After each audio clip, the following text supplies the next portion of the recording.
Parental alienation refers to a child's refusal to have a relationship with another parent, or rejection or resistance to doing so. And it's caused by behaviors of the other parent, or it could be also extended family and other people involved in the child's life. But typically, it's the other parent that's causing this rejection. And my most recent paper, we found that in the US, it's about 22 million adults are the victims of parental alienating behaviors, and they are not reciprocating the behaviors. So they are the primary targets of these behaviors. And the percentage of children in the US who we found were alienated moderately to severely was about 1.3%, which is nearly 4 million children. And that doesn't include mild alienation, where there's some rejection, but yet there's still a positive relationship with the parent, but it's being resisted by the child. And it doesn't include siblings, because we only asked about one child in the family. So we think it might be much higher than that. There's a kind of a perception that both parents must be contributing to the problem for this child to be rejecting them. You know, one parent must be doing something bad, and then the other parents, and they're both acting badly towards each other. And in my experience interviewing and talking to targeted parents and researching them, that a lot of them are really helpless. They have almost no power or control over what's happening in their lives, in their children's lives. The alienating parent really controls everything. They control access and communication to their child. Anything that that parent will say to the child is interpreted by that child as negative and hostile towards the other parent who they're trying to protect. So my experience was that it's impossible for this person to reciprocate when you actually see the dynamics in these families. We have 18 behaviors that they admit to doing or not doing, and whether the other parent had been doing them. This allowed us to see whether or not they were engaging in similar levels of behaviors, or if one was not doing anything and the other one was. And people admitted to doing a lot of these really negative behaviors, I should mention that. But what we found for those parents who did hardly any behaviors and the other parent did 7 or more out of 18, those were the ones who were the most alienated from their children. The parents who were reciprocating and both doing it were not alienated from their children. So we know it's not the reciprocity of the behaviors that's causing the alienation, and which hints at other work that I'm doing showing that this is a form of intimate terrorism, where you have a parent who has very little power to reciprocate. They have very little power to do anything, and they're the ones whose relationship is the most damaged with their child. So for a long time, people have just talked about parental alienation as child abuse, which it is, right? It's very harmful and damaging to the child. Parents who alienate their children are not only engaging in psychological abuse, but also even physical abuse and social isolation and other types of things to harm that child and keep them away from the other parent. But it does a lot of significant damage to that child and to their relationships with others. But it's also considered domestic violence, because the intent of the behavior is to harm the other parent and their relationship with the child. And so many behaviors that alienators do aren't always involving the child. The child can be a weapon that's used against them, but they will engage in many, many behaviors just to hurt the other parent. They'll engage in legal and administrative aggression, making false reports of abuse, calling police to do wellness checks on them when their children are visiting, even though there's nothing wrong, to make it appear that that parent is dangerous. They will send them threatening and harassing emails and text messages and badmouth them to everybody around.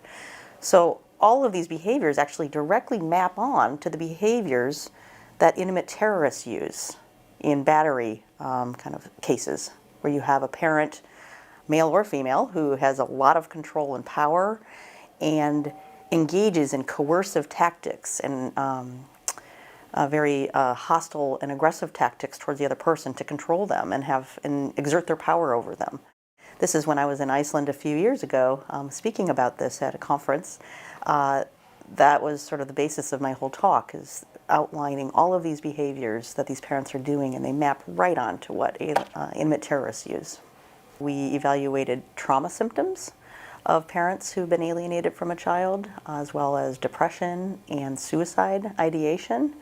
And we found that parents across 3 polls in the US and Canada had many more post-traumatic stress symptoms as parents who weren't being alienated, and people who don't even have children. So the general population without children. So they were had the most trauma symptoms.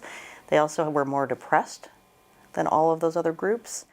Alienated parents who were not reciprocating behaviors were the most suicidal compared to those parents who were who were reciprocating behaviors, and parents who admitted to being an alienator and engaging in a lot of these behaviors.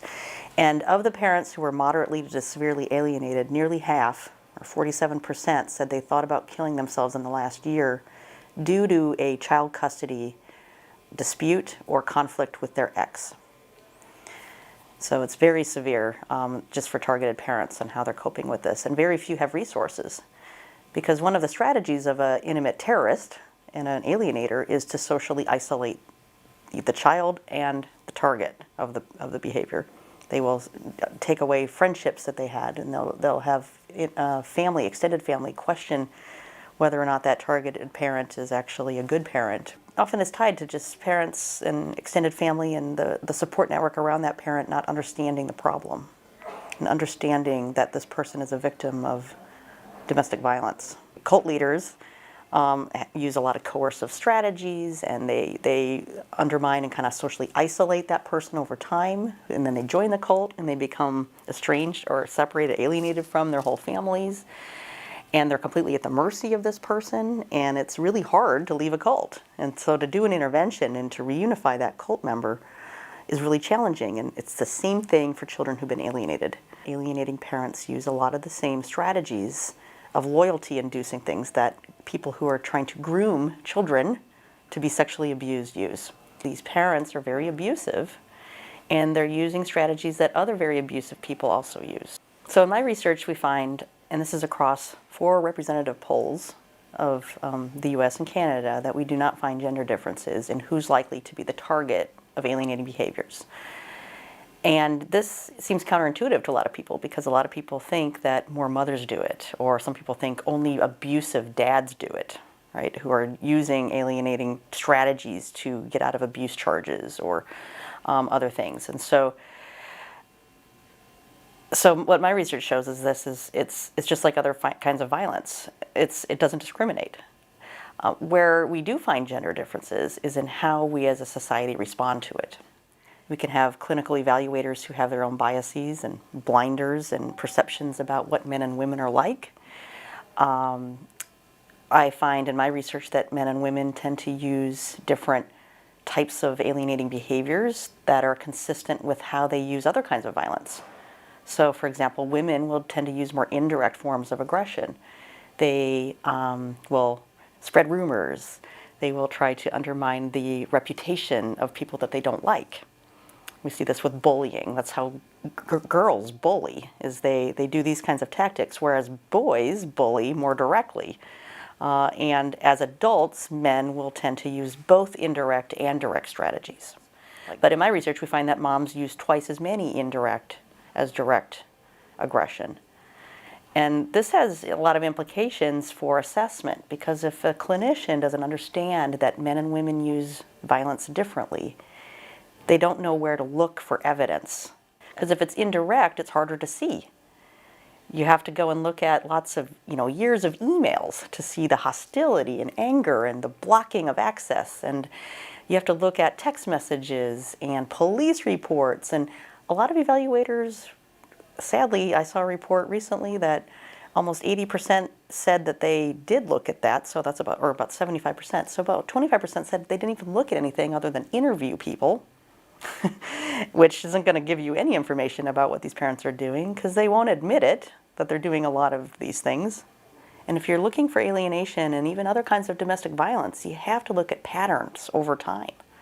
Because abusive parents they use coercive control, they use ways to dominate the other person, and that you have to look deep, and you have to look at it over an extended period of time. Now, another way that gender biases come into play is in the legal system.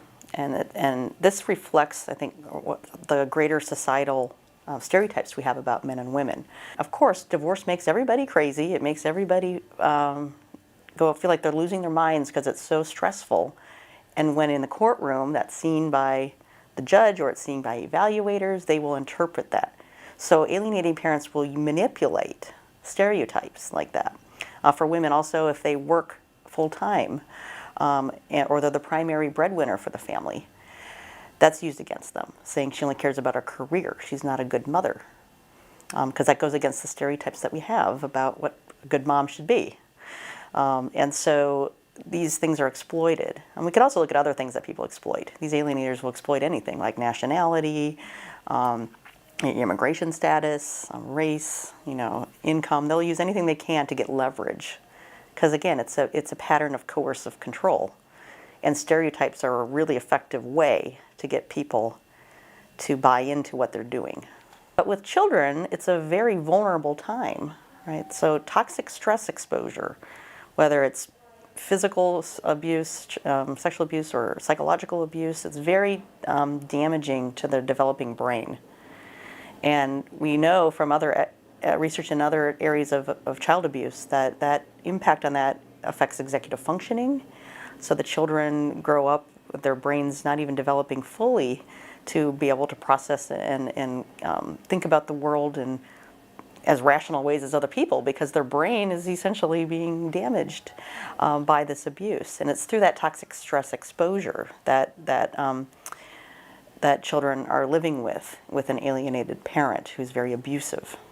Okay? And they're controlling their behaviors, they're controlling their feelings, the way that they see the world.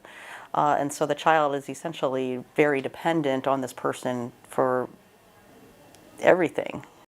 There are clear indications when a child is just refusing contact at all, like no communication, refuses to go there. That's an indication that the child has so severely split psychologically. They've cut off all that support and everything, and that's an indication that this child needs serious intervention, because the damage of that long term is really bad. So whenever I conduct trainings with mental health providers and lawyers as well, one question that always comes up is, how do I know whether it's alienation or the child is really being abused and they don't want to see the other parent? Well, do abused children really reject a parent? It seems counterintuitive, right? You must have done something really bad to not want to see your mom or dad. Like, they must have done something horrible, because what kid would do that? But when you look to the child abuse literature, and you see children who have been abused, sexually abused. A great example would be a documentary about Michael Jackson, and Leaving Neverland was his documentary about there was two adult boys men now, but who were abused by him, allegedly, when they were younger. And they defended him tooth and nail, denied they were abused, denied all this stuff. They were his soldier, they were helping him and trying to prevent him from going to jail for abusing other boys. And it wasn't until he died and they had their own children that they came to the realization that they had been abused by him. Children who are abused align with them. They're close with them. They want them to love them, even though they're hurting them. So when you see a child rejecting a parent who's allegedly so abusive, you actually would not see that behavior. It's highly improbable. There's always a possibility, but I'm a scientist and I don't work with possibilities. Like, what's probable? Because when you're making decisions about children, you need to go with what the evidence says. And the evidence says abused children don't often act that way. So if we rule out that there is no abuse and this child is not wanting to see them, we have to recognize that they're being abused by the other parent to not have a relationship with them. Because again, it's the child's right to have a relationship with them. And if that person is not supporting that and not recognizing their own role in not allowing that to happen, that's abuse. And then that child, if you notice, alienated children will defend them tooth and nail, just like you see these kids defending the people who are abusing them sexually. So we need to intervene and get them away from the abusive behaviors. Get treatment for the person who's doing those behaviors and repair the relationship that they've lost with the parent who is typically healthier and is a loving parent to them, and a good enough parent, a good enough healthy parent, and then stopping the abuse. Because that's the only way this will get fixed, is if those behaviors stop. And it's a miracle when kids are taken out of that abusive environment, how much better they do. They're given the permission to love this person and to reunite and reunite with siblings and other family members that they've been cut off from and estranged from because of the alienating behaviors of that parent. Now, how do we stop it earlier? Because it's hard to do when kids are at a severe level. Like, it's very hard. They're often very resistant.